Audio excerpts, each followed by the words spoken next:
Okay, so today we're at one of our HMO properties. This is a 7-bedroom HMO.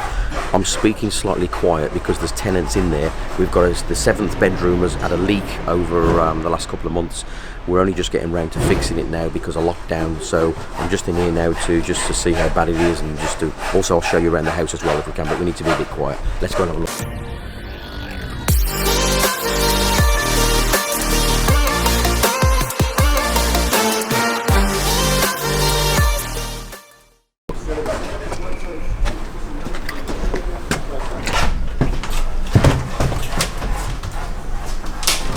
So we've got rooms down the corridor.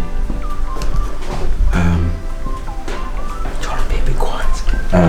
So terraced house converted into 7 bedrooms. We put an extension on the back. So this house has been occupied for about a year now. So the state of it, as you'll see, whether it's good or bad, is about a year's worth of use. Okay. So here is the communal dining living area. So we've got, as I say, 7 tenants, actually 6 tenants, but normally 7. So 6 tenants currently living here, and this is the dining area. We created, remember, we always like to create some extra space. So this is the boiler room. So we created some space within the dining room because it's big enough anyway. So moving on through, let's go and have a look into the kitchen.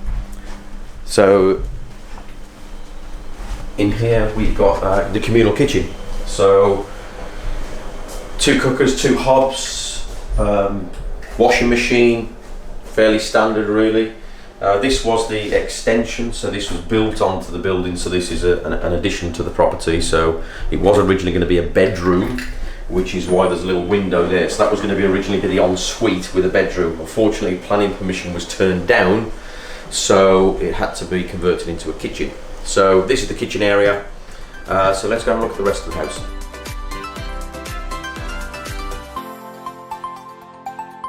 Okay, so if we move on up, you'll see that there's water damage on the wall here. This was caused by tenants leaving the shower door open and having a shower, and the water went everywhere. So yeah, you go figure. Who knows why?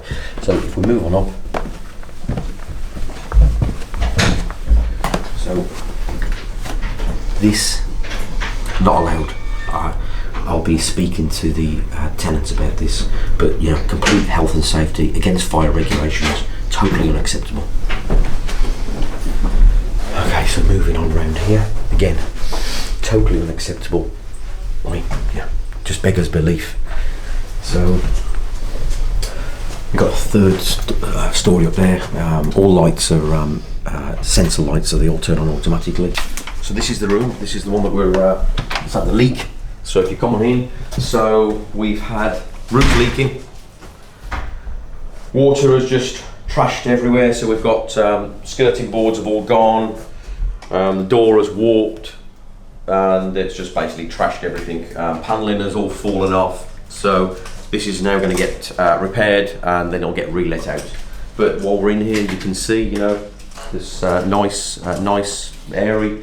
As I mentioned before, tall ceilings in these old houses, so it gives a sense of space.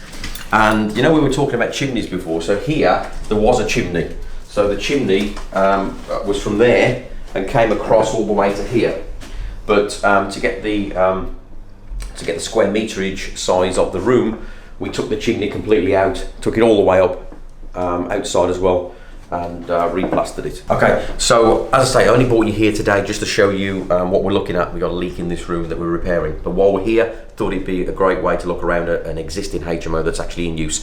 So what we'll do now is we'll go and have a look up onto the 2nd floor, just so you can see how we reconfigured that. So let's go and have a look there. So we're going to go upstairs now. You'll notice the sensors. We always put sensor lights in the communal area. So as I go upstairs, hopefully, so the sensor light's now on. So again, completely unacceptable. This is a fire route, completely. You know, you've got all stains on the walls and stuff. We've got walls here, and this is just a joke. Okay, so this room here, room 6, was part of the original loft or the roof area, so we did a full loft conversion here. So steel beams at the top, steel beams across the floor, and put a dormer window in there. I can't show you in there because there's tenants in there, but this was an extra room we created. So one of the other things that we do in all of our HMOs is that we always colour the communal staircases and handrails grey, because this avoids dirt. Well, it doesn't avoid the dirt, but it looks a lot better. It lasts a lot longer. If this was white, it just gets all grubby and grimy, but grey hides a lot of the wear and tear, because at the end of the day, most tenants just don't look after the property, particularly in HMOs. Okay, so while we're here, I just thought you'd want to have a look outside. This was the additional ground floor extension that we put on the back, which was supposed to be the bedroom, as I mentioned before, but unfortunately got turned down for planning permission. So that would have been French doors out, which would have also doubled up as a fire escape for that bedroom, and then the window on the end there would have been the ensuite bedroom, sorry, the ensuite window. But as I say, planning got turned down, so that is now a kitchen, so an expensive kitchen. So that's the outside, fairly standard. Just slabbed it, put some gravel down. As you can see, it looks like they've been feeding a cat, which is kind of, pets can't be, even if it's not theirs, you can't be feeding anybody, because we can't have animals in our properties. There's also toys and things around here. There's not even supposed to be children in here, so I'll cover this on another video about what to do if you've got kind of problem tenants and things. But it's, you know, half of the course goes with the territory, so it doesn't surprise me. Okay guys, so that was a look around an existing HMO with the 7th bedroom that needed some repair damage. So again, I just thought while we're here looking at it, it'd be good for you to have a look around. So all that remains for me to say is don't forget to like, subscribe and share, and if you've got any comments or questions, put them below. See you next time.